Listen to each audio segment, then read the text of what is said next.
I'm going to start with Jeremy Fisher. He was in the class of 2002. Mr. Fisher had barely graduated when he became active in the political process and at age 22 was elected to the Maine state legislature. By 26, he had become chairman of its appropriation committee.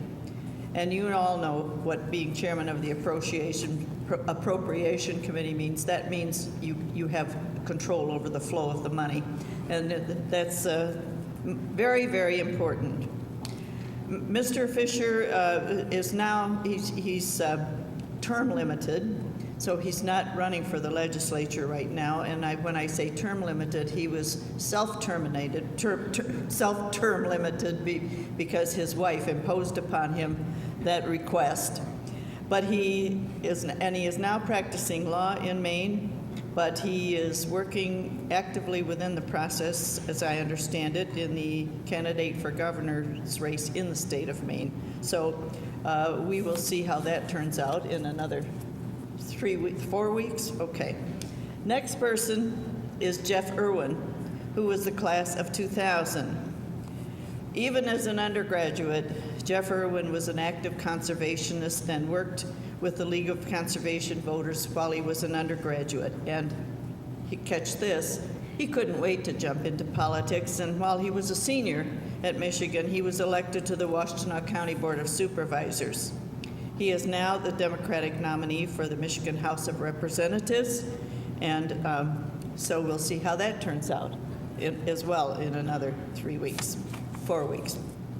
The next person chronologically is Judge Curtis T. Wilder.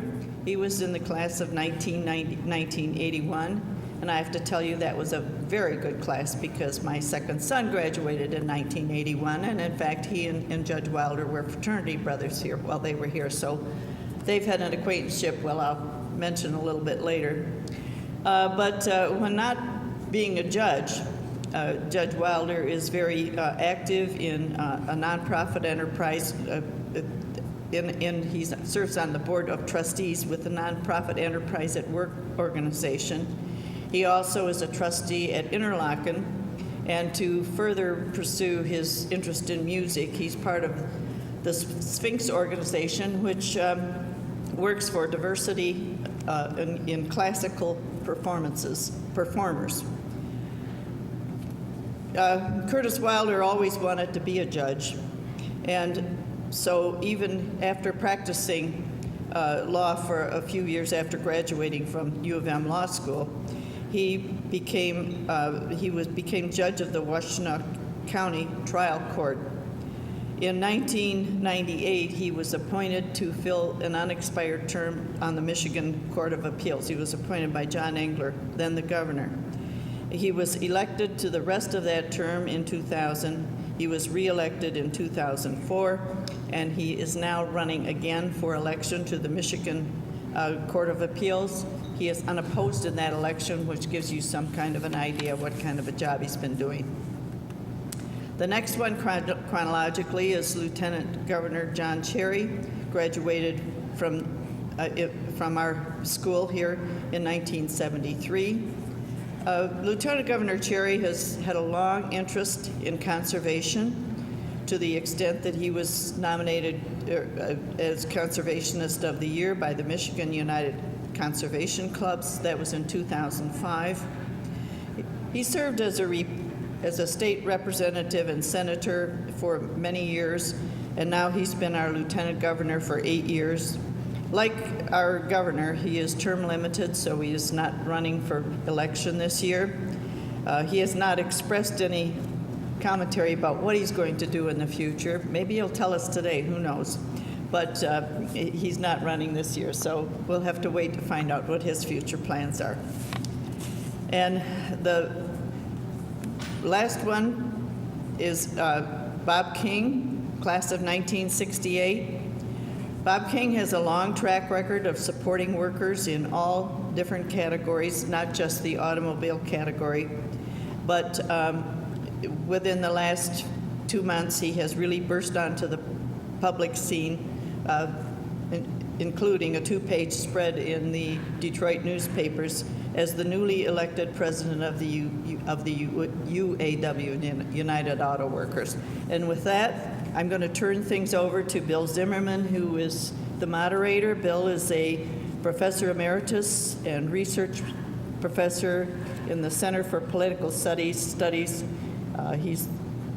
It goes on and on with some more things too, but he is going to chair our committee, and he has been the chair of the Centennial Committee, which has put this all together. Bill. I propose, since Al, one of you has gone, my predecessor went chronologically, I propose to, since I think mostly in political left-right terms, to start here on the right wing and move down without any ideological implication at all. Lieutenant Governor Cherry, I'm delighted to have him join us this afternoon. Well, thank you very much. It's the first panel I've ever participated on, which I was the right wing. So it was only a gimmick to get us going. I first came to the University of Michigan in 1969. I'll be honest with you, I had no idea what I wanted to do with my life going forward. But I came from a small blue-collar community between Flint and Saginaw, and of course both communities were major hubs of General Motors auto production, and to succeed in life you didn't have to have a clear idea of what you were going to do. But I chose, for one reason or another, to come to the University of Michigan, and ultimately, in the fall of 1970, I took, I think, Jack Walker's first course in practical politics, and in that course, I found my vocation. I was very active in the course and in the 1970 campaigns, and it was actually not the first political science course I had. I had had a survey course in American political behavior and a survey course in international politics, but it was Professor Walker's course in which there was this intersection between theory and reality. And that intrigued me and hooked me and really directed my life going forward. And I found what I learned in that class to be a foundation for all of my subsequent electoral activity, beginning to understand the nature of voter behavior. That seemed like a natural thing for me, and I enjoyed that and enjoyed the years that I have invested in politics, much because of that learning that I obtained in a number of university courses. Significantly, Dr. John Kingdon's course on legislative politics and process was very useful for me. He seemed to be intrigued by the whole notion of how an issue was put on a legislative agenda, and in fact, some of the research that he did, what he delivered to us in the classroom, became very useful to me as a legislator. Of course, the common saying in those legislative halls is, boy, they sure don't teach this in books, do they? Well, the truth of the matter is they do. The characters may not be as colorful, the research may not be as eminently important as the issue you may be engaged with politically, but in the end, I found that what was delivered here in the classroom was a great guide to how you function effectively as a public official and as a legislator. In the end, the question becomes, what do you do with a political science degree? But if you begin to reflect, even outside of the public policy process, every organization functions with a degree of politics within their structure. And every organization has to engage with the political process in the course of doing its business or activity. So the political science degree and the political science education can be a great foundation for understanding how you engage in public activity. But I also found that for me, I went on and got a master's in public administration. And while the two are different, there's no doubt that political science provides a very strong foundation for public administration, and in the end is really the birthplace of the public administration discipline. But what I think intrigued me the most, and what I brought away from my experience with the Department of Political Science here at the University of Michigan, is the opportunity to understand and learn about the techniques, the interplay between the techniques, the ethics, and the public policy questions that confront us every day. And in that context, I think I owe a great deal to this university and this department. And I do want to say thank you and encourage all those who are seeking or looking at a political science degree from the University of Michigan to understand that you'll be well served by it. Thank you very much.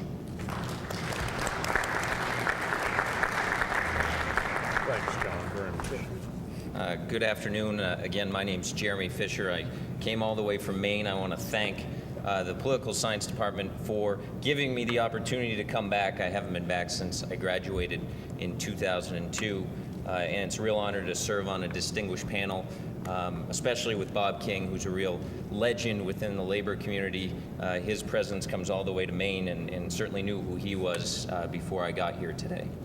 I thought it was interesting when Annalisa was talking earlier. She said that one of the things that she found interesting about her education here is that she came in interested in domestic politics, and she left intrigued by international relations.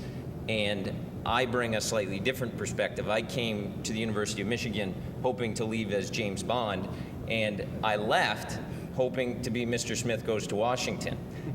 So I certainly had a metamorphosis while I was here from the great professors that I had, who just engaged me in whatever it was that the class I was attending was. And I had great opportunities to intern in Washington, and met then Congressman John Baldacci, who was then running for governor when I was leaving here at the university. And he was the one who said, "Geez, Jeremy, what are you going to do now?" And I said, "I don't know. I'd hoped to get a Rhodes Scholarship. I wasn't that talented, and so I didn't know." And I said, "I'll come work for you, Congressman, in Maine," where I was from. And when I left here, he said, "Well, why don't you run for office? You come from this town up in northern Maine, Presque Isle.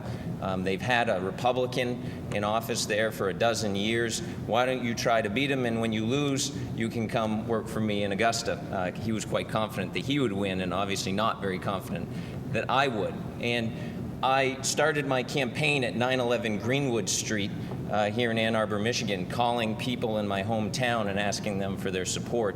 I graduated April 27th. My first election was June 11th, 2002. Luckily, I was uncontested in that election because no one wanted to run against the multi-term incumbent Republican who represented our town. And he was a good politician, but most of all, he was the undertaker in our town. And nobody wanted to risk either themselves or their family members not being properly taken care of when they became deceased, so no one ran against him. And so I didn't have very high expectations. He had not had an opponent for many years. So he thought it would be an easy ride, a 22-year-old who just came back from a somewhat liberal education in Michigan.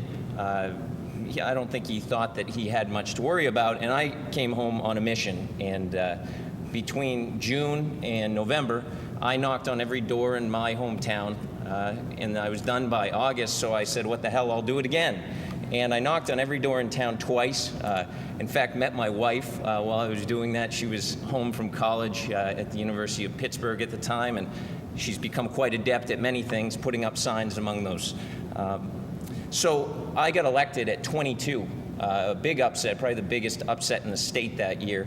And everyone kind of said, "What's this 22-year-old going to do?" And what I did was I took everything that I'd learned in my life, including here at the University of Michigan, and I just dove in at the State House in Augusta. And I was probably the only person in Augusta who read everything that came into my mailbox. And that's what you do when you're in college. You take in information and then you tell people what you know. It's not everything, but you're speaking about things you understand because you've taken in that information. And that was a real lesson that I learned here at the University of Michigan. And because I often knew more than the other part-time citizen legislators in Maine, I quickly kind of moved along at a very young age. And at 26, when I was elected to my third term in the legislature, I became the youngest person to become the chairman of the Appropriations Committee, and the first one from Aroostook County in the state's history, which is a far northern county, not a center of political power. And I loved being chairman of the Appropriations Committee. We have about a $3 billion budget, and I got to figure out how to spend it and what the priorities would be along with my colleagues. I think it's important. I think a lot of people are talking today about how their political science education helped them in their careers and what they've done, and I'd like to take it even a little more granular about what my education here in Michigan did for me back in Maine. And I would focus just on one thing. I think there are 1,000 things I could talk about, but diversity is the thing that, to me, is so important, and that I think I brought back to Maine with me from here. Maine is one of the whitest, most homogeneous states in the entire country, and so there's not a lot of diversity. And when I got back in 2003, I think, or 2005, there was a big non-discrimination. It was gays and lesbians in Maine could be fired from their jobs because they were gay or lesbian. And so I thought that was wrong. And I remembered being here in Michigan where I could go to the Newman Center, which is a Catholic center here on campus, where they had a gay and lesbian mass every week. And so I went against a great majority of my constituents and what their beliefs were, and I worked hard to get that bill passed. And then in Maine, we have a referendum process, and it was challenged at the ballot box, and overwhelmingly, I think the right side came to it, but my area voted heavily against it. And many people were concerned that I'd lose my seat because of that. And what I did was what I'd always done, which is I just went out and told people why I did what I did, and hoped that everything would come out right at the end. And it did, and I was reelected overwhelmingly. But it was certainly something that I took from here that I learned. The one other story I would quickly tell you is, again, Maine is a very white state. And after the war in Somalia, the federal government started to relocate refugees from Somalia all around the country, and one of those sites was in Lewiston, Maine. Lewiston is a very, very working class manufacturing community and had been very hard hit by international trade. And so when the refugees came in and the economy was bad, the mayor of Lewiston lashed out and said it's their fault that you're not working. It's their fault that everything's bad here in Lewiston. And many of us in the legislature were quite offended by it. We led protests along with the Lewiston delegation, and I helped the Attorney General of the state of Maine start what we called civil rights teams in the middle schools, just to teach diversity and to teach kids why it was important that even if everyone in your classroom looks like you, everyone in the world doesn't. And you should appreciate and respect diversity. So I really think those are the types of things that I took away, not only from political science, but also from this campus. And I certainly am happy to be here with all of you today. Thank you.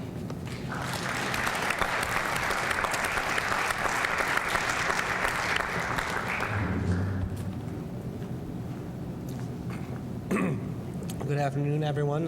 My name is Jeff Irwin. I am a Washtenaw County Commissioner here and also a candidate for state representative this fall. So hopefully I'll have an opportunity to continue my avocation in public policy and my interest in, as Lana Pollock said, manipulating power for good going forward. But I came here today to talk a little bit about how my experience here at University of Michigan shaped my path, how I developed some skills here that are useful in my work. So I want to focus on that. There are really two main ways that my experience here at the university got me going on politics and public policy. And one of those ways was mentioned by an earlier panelist, really finding my niche, finding what it was I was interested in, finding out what I was passionate about, And number two was developing some of the skills and methodologies to advance my passions, to be effective at some of those things I cared about. So I came to the University of Michigan in 1995. I came here by way of originally Sault Ste. Marie and then East Lansing. And when I came to the University of Michigan, there was a couple things I was pretty sure I didn't want to do, and one of them was politics. I came from a political family. I was pretty close to it as a young person, and I saw some of the more uglier sides of politics. I saw how it can really tear people down, how it can be so negative. And as a young person, I sort of wondered, why would I want to put my head in that meat grinder? What's the value of that? So I came to the University of Michigan sort of thinking, I want to develop some skills and I want to develop a degree that I can take into the business world and be successful in the kind of way that we value success in America, and I'm talking about money. And so I came here with the purpose of maybe going into pre-law, maybe getting a law degree, and then using that to try to become successful in life. And as a result, I had an opportunity to take some excellent classes that would have prepared me very well for that sort of career. A couple of professors that really stuck out in my mind were Professor Brandon, who taught an amazing constitutional law class, Professor Morag Levine, who taught a really interesting, wonderful environmental law class. And so these were enriching experiences, and I learned a lot from some of these people. But one of the sort of unsung aspects of, I think, the political science department that really caught my eye and really spoke to me were really the intro professors like Haynes Walden, who, I don't know if all of you know him, just make class fun and interesting. And got me interested in American politics, and I had an opportunity to see some of the ways in which the decisions that we make downtown Ann Arbor and Lansing and Washington, D.C. affect the lives of people in very real ways, and how some of the ways that power is manipulated or used or misused make a real impact on people's lives and either make people's lives better or worse. And I started to see the connection between that and what I really cared about. So growing up in Michigan my whole life, growing up on the Great Lakes, I had a real connection to the water and a real love for the water. And that led me into getting more involved in environmental policy. I had a great class that was cross-listed with SNRE, taught by Barry Rabe on environmental policy and environmental laws. Got to go through all the seminal environmental legislation through the 70s and 80s that got us where we are today, and got deeper and deeper into that kind of work. One of the other great things about the University of Michigan, outside of the political science department, is that this community, Ann Arbor, is such a nurturing community, and as a result of that, I had an opportunity to connect with some great community organizations here and get involved politically locally. As a result of all of that, I started to realize that there were things that were more important to me personally, things that meant success to me that had nothing to do with financial success. And so that gave me the courage to say, hey, maybe these things are more important to me than being financially successful. Maybe I can be successful in a different way than I sort of thought I wanted to be successful when I came to the University of Michigan. And it really was the political science department and the opportunities that the political science department gave me to see all these different niches, to see all these different ways that you could get involved in. International politics, foreign service, state politics, environmental protection, helping the poor, that kind of thing. National politics, healthcare and childcare and all these important issues. Getting exposed to that wide array of issues and getting exposed to how those decisions impact people's real lives just gave me a tremendous sense that I had an opportunity to give back to the community. I had an opportunity to give back to the state I love, and I needed to seize that opportunity. So when I was initially asked, hey, would you come in and talk a little bit about how the political science department helped you in your career, I thought to myself, is this even really a career? Is politics really a career? Certainly it seems as though the public doesn't want it to be. I've always thought of it more of an avocation, more of a passion, more of the kind of thing that I'm just interested in, and I went out and grabbed and tried to become a part of because I see that it's a tremendous opportunity to make a positive difference. On the other side of the coin, coming to the University of Michigan was an opportunity to get an education in rigorous methodologies. I really remember one professor that stood out in my mind, former chair of the department, Professor Jackson. Had an opportunity to do some work with him on regression analysis and getting into the numbers and some of the statistical tools that are used to analyze public policy problems. And that gave me exposure to methods that I could use in my work to be effective. So far, I've been a county commissioner, and I've also been a lobbyist up in the legislature on environmental policy.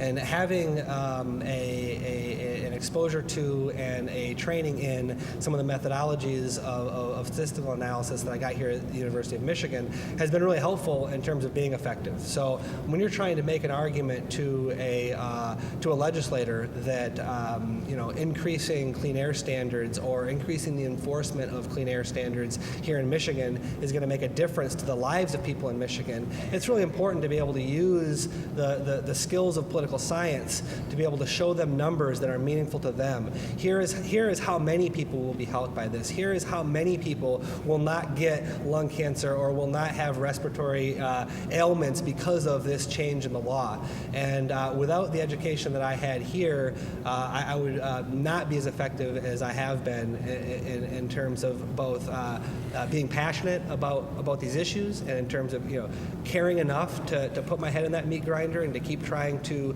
work for public policy change. And I think wouldn't have been nearly as effective as I have been so far in terms of making those arguments in a way that make the difference. Being able to put quantifiable results to the public policy changes that we're advocating.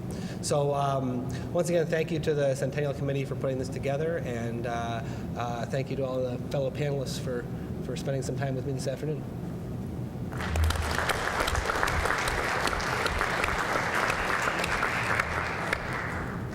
Hi, I'm Bob King. I'm honored to be asked to be here today. I've really not been greatly connected with the University of Michigan since I left. I live in Ann Arbor, but I've been so consumed with my life and politics in the union and organizing the things that I'm involved in there that I haven't been greatly connected. And when I first got the invitation, my wife, Maureen Fitzsimons, who also happens to be a graduate, one of her responsibilities now is working with the UAW, and we're putting together a global organizing institute. And so we're going to be reaching out to young people around the world to get them involved in the social justice movement and the movement to workers' rights to organize. And she said, well, you should do this. It could be a good chance to connect with some of the professors and some of the students. So full disclosure, that was one of the reasons why I accepted the opportunity. If they chose the candidates to be here on the basis of their academic careers, I would have been way down the list. When I was a student I started at Holy Cross College, actually. I wanted to come to the University of Michigan when I graduated from high school, but my dad said, you got to get philosophy, you got to get theology. So he insisted if I wanted any of his financial support that I go to Holy Cross. So I lasted about a year and a half, and then I dropped out of school, and I spent about 6 months as an orderly in a hospital, and then I came to the University of Michigan and had more financial responsibility. So the period of time that I was here, I worked full-time while I was a student here. I worked at the assembly plant in Ypsilanti, and so in many ways my college career is kind of a blur. What I gained from the experience, though, in being able to work full-time, and I worked waiter jobs, I did a number of different things, and go to school, was to find that I could do both at the same time. And while I wasn't a great student, I got by. And then immediately after school, that was Vietnam. I graduated in '68, and everybody was getting drafted. So I got drafted, and I went into the Army. I was very fortunate. My older brother was in Vietnam, so they had a policy. 2 brothers didn't have to go there at the time. So I went to Korea, spent 2 years there, came back, hired into a Ford plant because I needed income, got married pretty soon after that. And then I got a chance to go on to an apprenticeship, and at the same time decided I wanted to go to law school. So I was working, doing an apprenticeship, and I went to law school. And the great blessing that I had in being in the Army, when I was in the Army, I was with people from every sector of society, When I was in Ann Arbor University, I was with academics and people of privilege, like I was a person of privilege that had the opportunity to go to a university like this. And then working, I was with working class folks all the time. And the great lesson of my life in those experiences being molded together was understanding human nature and understanding that the people that I was working with in the factory were as smart, if not smarter than I. When I took the apprenticeship test, I certainly would have failed it without the mentoring I received from my coworkers who told me about the mechanical part. I would have done okay in the English and the math, but in the mechanical part, I only passed it because of my coworkers. And what I really want to be here today for is, and it relates back to the last panel, I do deeply believe in activism. And I believe that if we each don't take personal responsibility to work to be the change by how we live in the world and to encourage change and work for change, then our world's going in the wrong direction. And I think especially today, there's this great movements of division in this country. And it's only going to be if people of conscience and people of caring come together and decide that they're going to work to make a better world, that we'll build a better world. So I hope that the students in the university and the professors that I get to meet today, if you've got students that want to be active in the movement for social justice, being involved in the labor movement has been a great opportunity and blessing for me. And what I see happening today is I see the labor movement, which we were part of the One Nation March on Saturday, having an opportunity to be involved with all these great progressive groups around the country who really are working every day to make this a better world. And I would hope that those people who are blessed to go to a great university like this, and it's always been an advantage to me to say I was a graduate of the University of Michigan, people were impressed by that I hope that we all use the privilege that we've had to work together to make this a better world. Thanks.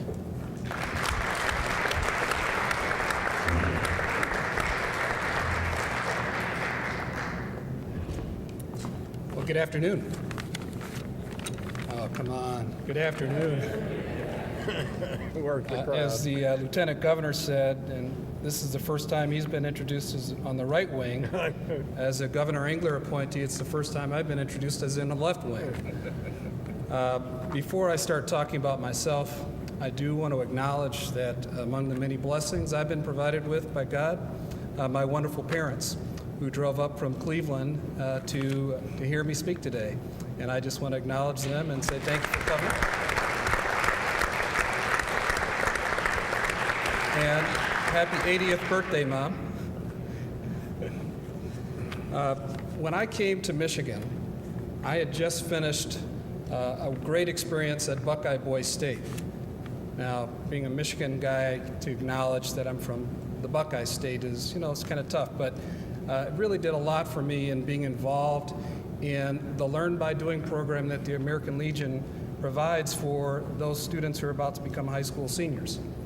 And I left Boys State knowing that I wanted to get involved in law and politics, and that someday, who knew when, I wanted to be a judge. So I came to Michigan pretty focused on getting a political science degree because that was the path at that time for getting involved with law. So I took the Introduction to American Politics course in the winter of 1978, which dealt with, of course, government and politics and political parties and elections and citizenship. And it occurred to me partway through that class that, I don't just have to do this by going to class and looking at a textbook and studying. I can maybe run for precinct delegate. After all, how many Republicans are there in Ann Arbor? I can run on the Republican Party ticket and I can get easily elected. And that's exactly what happened. I became a precinct delegate in the Washtenaw County Republican Party from the Sigma Chi house right next door. All of my fraternity brothers signed my petition, and that's how I got on the ballot. And I ran unopposed. So having the opportunity to see the political process up close and personal was a lot of fun. You see that people can have deeply held but differing beliefs. They could vigorously debate their policy differences. Sometimes somebody wins, sometimes somebody loses, sometimes there's a win-win. It's a great system that we have here in this country. The American system of government really can resolve disputes, I'm thinking, with more or less just only a little bit of dissonance, and we can handle that peacefully. And it's very interesting to read about parliamentary procedure. It's another thing to see it up close with an experienced parliamentarian, and you've done a little bit of that, Lieutenant Governor, in the Senate.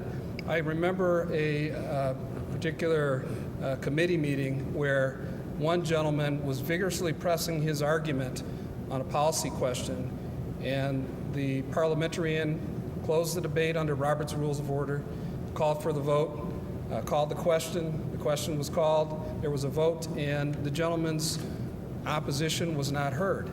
And he tried to raise the question again, and the parliamentarian said, "I'm sorry, under Robert's Rules of Order, we've moved past that issue."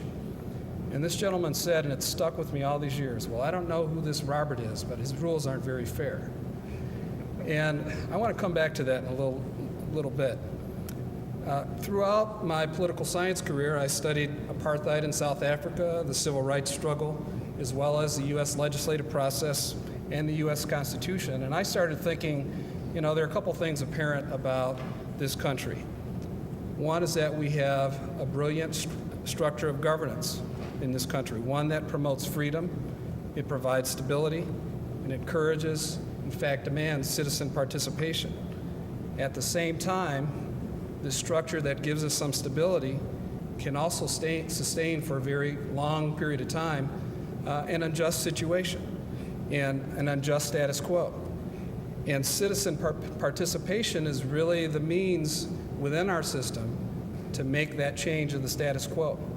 That was referenced earlier by our keynote speaker in talking about people who really got involved in helping to redress wrongs and seek evolutionary or revolutionary change. So for me, the idea of vigorous debate, considering every side of a question before making up my mind, seemed to me the perfect kind of study for law and someday the judiciary. And it also seems to me, one of the lessons I learned from studying political science here at Michigan is that political science is as much about people as it is about political systems and institutions. I mentioned, and it was mentioned by Regent McPhee, being appointed as circuit judge by Governor Engler here in Ann Arbor in April of 1992.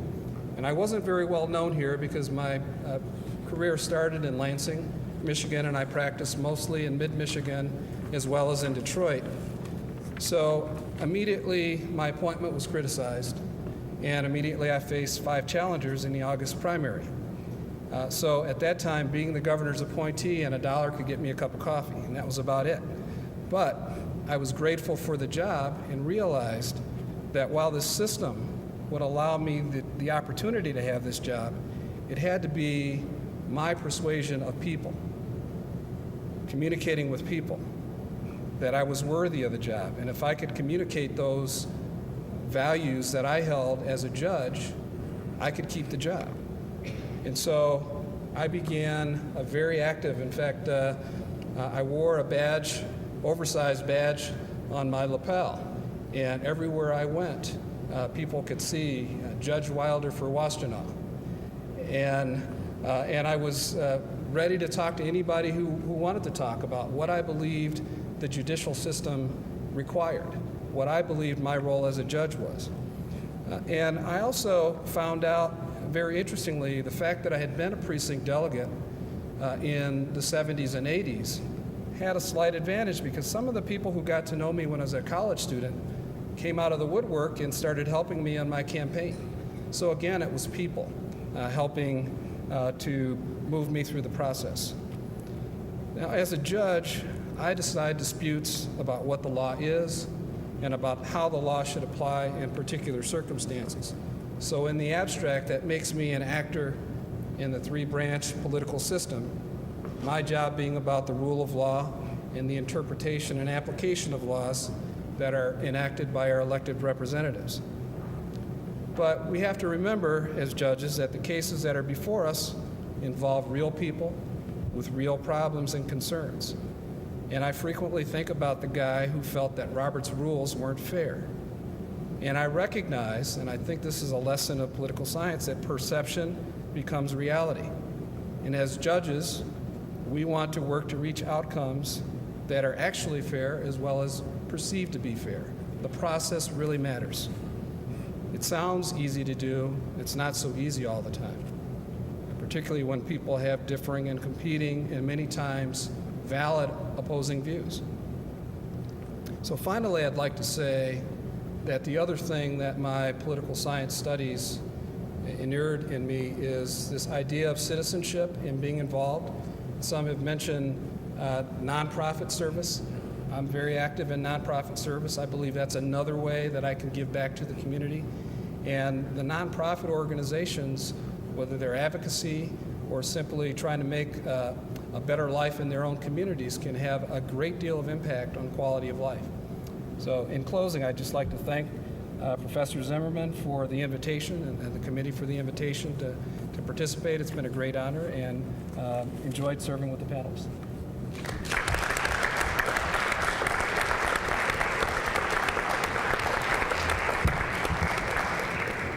It's probably inappropriate, but I'm going to say this anyhow. Two things strike me about these folks. In an era in which so many people are really cynical and down on politics, all of these people believe in politics as a vocation and as a distinguished way of contributing to society. And the second thing is, all of them are active not just as in their occupation as lieutenant governor or what have you, but they have a second life in the evening in which they're active in Sphinx, as two of the members are, a terrific organization, or in conservation, and they're all living very, very full lives, and I commend them all for that. And I'll take questions. I'm interested in the panelists' thoughts on the what seems to be a period of exceptional alienation, at least from government, at least on the part of a minority of Americans.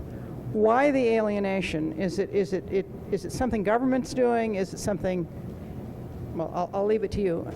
Part of the reason for that is most of our communications technology has an alienating impact.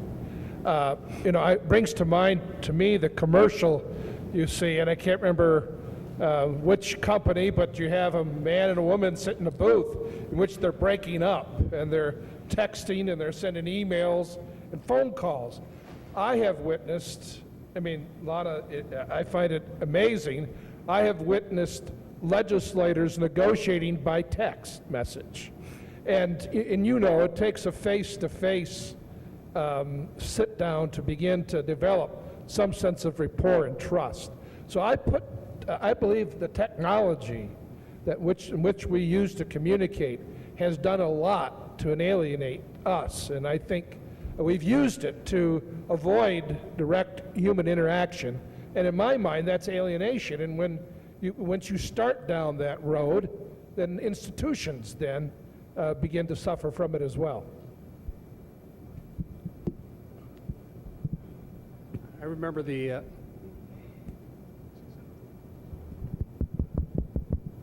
phrase, information is power. I think that a lot of people, either because they're busy or because they don't know who to engage with, don't get information, and they don't involve themselves in the system. I talked about, as an 18-year-old, having the audacity to run for precinct delegate. Sometimes I think people just need to try to involve themselves, whether it's through the UAW or conservation leagues. Get involved, speak up. It's amazing to me how many people don't vote, for example, in elections, and then 2/3 of those don't vote in the judicial races. And then people are cynical about the decisions coming out from the judiciary, but they've given up the opportunity, in my view, to participate in changing who those judges are. So I think that's part of it. I think another part of it is term limits, where there is a lack of opportunity for building relationships and maintaining relationships. knowledge about the system. One of the nice things about the judiciary, we generally run unopposed if we've done a good job. We're there for a long time. I'm definitely a better judge today than I was when I started. It's from experience. It's from seeing consequences of decisions that I've made in the past that I thought were good decisions, but maybe weren't. And so I think that that experience in, again, information and knowledge within the system is another reason why there's alienation. I'm sure there are others. I think it's a great question. In the UAW and in our membership, I think that there is a lot of anger and frustration because people have been seeing the middle class and themselves included on a downward slide. Their wages don't keep up with inflation. Most contracts that we've had to negotiate over the 10 years involve some sort of change and concessions because of the global economy, because we weren't smart enough to figure out to take more involvement in management, the running of the facilities in the past. Members do that much more today, but I'm very optimistic. I see, and part of it I think is leadership, and part of it is calling on people and challenging people to be active. We went at the One Nation March on Saturday. I was in Washington last night for a number of things, and was with a bunch of labor people, and somebody came up to a group of us and said, the UAW had the largest turnout in One Nation. I don't think we did, actually, but we all had the same shirts on. It looked great. Whether we had the largest or not, we had a huge turnout of members that came from as far away as Texas, came from, Iowa, Illinois, all over the country, because they want to be involved. So I think part of it is asking people to be involved and challenging people to be involved, and being really clear that if people don't get active and don't get involved, then we're going to go in a negative direction.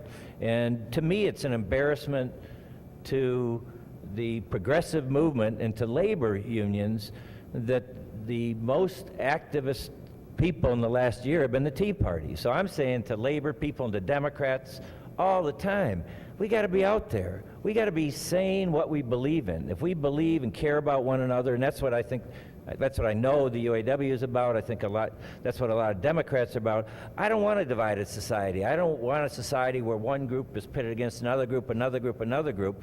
And that's what's going to happen if people of conscience and people of caring don't get out and don't get active. So I think part of the alienation is because labor and Democrats, environmentalists, all of us have not been out there challenging others to join us and standing up. There's been a long mantra of government is bad, government is bad, government is bad. I don't believe government is bad. I know that there'd be millions of retirees in poverty if it was not for Social Security.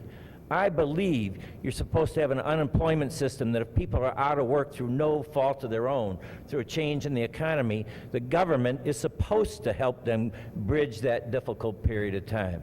So I think those of us who believe that there is a societal role, a role for helping people, not taking away personal responsibility, not challenging people to do their best, but during difficult times, government is supposed to play a role. In the environment, government is supposed to play a role. In the prevention of communicable diseases, government is supposed to play a role. And I think those of us sitting silent or nodding our head or not standing up to those that say government is bad has created part of the alienation. And so I think it's all of our responsibility who feel differently to be out there and be outspoken. Well, just briefly, there's a lot of great answers up here, and these folks are all definitely smarter than me, so I have to riff on what they're saying a little bit. The issue of technology and alienation, I think, is important. I think that Lieutenant Governor Cherry was absolutely right, but another aspect of that, I think, is that people, because of the advance in technology, have so many streams of information coming at them all the time. I mean, just since I've been sitting up here, I've felt my pocket vibrate like 5 times, with different emails from somebody. And just the time it takes you in your day to sift through all the garbage and to get to the good information, saps your energy to actually engage with and read that good information. So I think that it's not so much that we have a dearth of information, it's that we don't have the right information at the right time and in the right amounts, and people are overloaded with all sorts of information that is mostly commercial in nature, isn't really what they need, and putting that on top of all the other stresses of life, just like getting the kids to soccer and all the things we do in our daily lives, it's overwhelming. So I think that's part of the problem. And another part of the problem that hasn't been mentioned yet, and I wanted to wait until after Justice Wilder spoke to say this, is I want to put a little bit of the blame on the other team. I think that what I've been hearing for my entire life from conservatives is a very simple message about politics, which is that government isn't the solution, government's the problem. If we could just get government out of the way, everything would be wonderful. And that that message, I think, is driving people away from government. It's driving people away from seeing value in civic engagement. It's causing people to see all the failures in government and not to see the successes. So that's a big problem, I think, and it's pervasive in our society. And part of the challenge that I see as a liberal is to get out there and talk to people in very specific terms about all the ways in which government is working. And I think that the environment is one of those areas where we can point to some real obvious successes. I think that the successes of the labor movement that were really grand for many, many years until recently are some examples that we can point to with some numbers, to show that here's how we grew the middle class, here's how this contributed to success in our country, and here's how government played a productive role in making that happen. We hear far too little about those success stories today because it's so easy to go negative. And we see that in our campaigns too. I mean, I just got done with a bruising campaign, a tough campaign. Both sides knew it was going to be close, but we were able to keep it positive, probably because it was a primary. Usually when it gets to the general election and it's your team against the other team, people are very quick to go negative, just like I did a minute ago, because it's effective and it works and it's easy. So we need to do a better job of getting away from that and to try to reach across the aisle and to make sure that we find the ways that we agree and work on those and stop some of the negative stuff that I just engaged in. And I would just, all I would add is to say, I think everyone up here in their answers has kind of accepted the premise that people are alienated from government, and I don't think that's really true. If you look at 2008, I think people were very optimistic about Barack Obama, who said he was going to use government to fix the problems of the country. And fast forward to 2010, Barack Obama is not very popular. Well, why? Because problems aren't fixed. Now, that's because people think government should be fixing problems. I don't think that means that they're alienated from government, they don't see value in government. I just think that people expected a quicker turnaround with the problems we were having. But historically, every problem we've heard about today, David Schuster was talking about Katrina. Well, Katrina had nothing to do with government. But who did people look to when things didn't go well? They looked to government, because people do expect government to play a positive role. So I don't really think people are alienated. I just think they're disappointed with the results thus far. But I still think people see government as a huge part of the solution. So that's how I would respond to your question, is I don't really think people are alienated from their government. I would say part of the problem too is, and it's candidates from both parties and all of us in leadership, I think too often we want to present that like we're the solution to the problem, and I don't think we are. I don't think any political leader can deliver social justice or deliver the change we need unless there's a mass movement or social movement behind that change. And so I think Barack Obama tried to do this. He said, we are the change. He didn't say he was the change. And then we got him elected. Speaking of labor and other progressives and other Democrats, we got him elected. Then we sat back. And we didn't keep a social movement going forward, demanding the changes that we need to make our society fair, demanding higher minimum wage, demanding better environmental laws, demanding an industrial policy. Every other developed country in the world has an industrial policy because they know manufacturing is important to the long-term strength of the country. America doesn't, and we're not out there every day. And so I believe if we challenge people to be out and tell them it's not about a single election, a single march, a single year. It's about a long-term commitment. If you believe in a better society, you have to be part of working to make it a better society. I came to school here 30 years ago, and I look at this state with all it has to offer. It's beautiful. You have waterfront, you have hills, you have everything any state could offer in the entire country.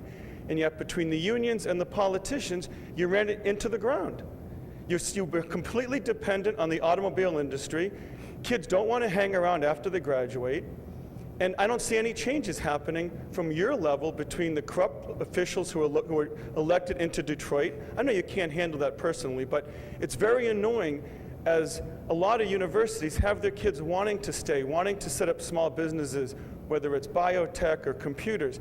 You have amazing institutions here, whether it's high schools or colleges throughout the state, and it's never been able to be capitalized to have the state go forward. And I don't see any changes happening now. Quite frankly, I don't know that the facts bear out all that you have laid out. I mean, for instance, the high-paid public officials. I can't speak for the county commission or others, but in the state, the legislator today is paid the same that a legislator was paid 10 years ago. In terms of the growth of government, state government, when I first started and was elected to office in 1982, there were 70,000 state employees. Today there are 50,000 state employees. We had a general fund budget in excess of $10 billion. Today it's $7 billion. So I think what is at work here is that we are not getting necessarily the accurate picture. Now there are problems, but what happens here is these generalities, they seem to dominate the debate because in fact it's all about what's going to happen in the last week of October and deciding the election as opposed to trying to put together information that leads to a public debate that resolves a problem that we face. I think in the end, yes, Michigan became too over-reliant on the auto industry. But you know what? That was an industry that delivered great prosperity. Other states envied our position. Unfortunately, it's changed, and we're struggling about how we change the economy of the state to deliver the kind of prosperity we used to provide. But there are lots of things happening in a positive way, and I just want to take a moment to defend what's occurring here. We have our problems, but we're having our successes now as well. I think that was a good answer and probably much better than I can do, but I want to touch on one aspect of your question that I don't think that the Lieutenant Governor did touch on, which is this whole question of brain drain. I might get lynched walking out of here because I think this is kind of an unpopular view in Michigan these days, but I think we make this into a bigger problem than it really is, right? Here we have the University of Michigan, which is we throw around the phrase world class a lot. This is a world-class institution. There's no hyperbole there. This is the kind of institution that people want to come to from around the world, and it's pushing out top talent. And when you have an institution like this, it's to be expected that a lot of these people who come to the University of Michigan, either from Michigan or from other places, are going to want to take those skills and take what they've learned here to other places around the world. When you get somebody who comes in and is one of the most talented, biomedical scientists in the world, they might not want to stay in Michigan for all sorts of good reasons. And I don't think that we should try to cement them to Michigan. I think that our goal as a state should really be to try to invest in the kinds of resources and programs and places that make those people want to come back to Michigan after they go to Chicago and New York and Paris and Dubai and Beijing. Then they're going to, have a career. They're going to have spent 10 years out in the private or public sector going around the world developing their skills, and they're going to say, you know what, now it's time to raise a family and maybe start a small business. Where do I want to do that? We need to be putting Michigan in the kind of place where we're the place they want to do that. And part of what's going to make them want to come back here and move their company here or start their company here is the experience that they had at University of Michigan. I think our state's better when we're drawing talent from around the world here and when we're pushing talent out of Michigan so that people around the world are hearing about how great the University of Michigan and Ann Arbor are. And if you look at the actual results of the kind of tech transfer that the university is pushing out, the kind of companies that are getting started here in Washtenaw County because of University of Michigan, I think it's pretty bright. But granted, you're right, there's a lot of people who move out of Ann Arbor. I don't lament that as much as I see it as a long-term advantage. I think that's a wonderful note to end on. Thank you both to the panel and to the audience.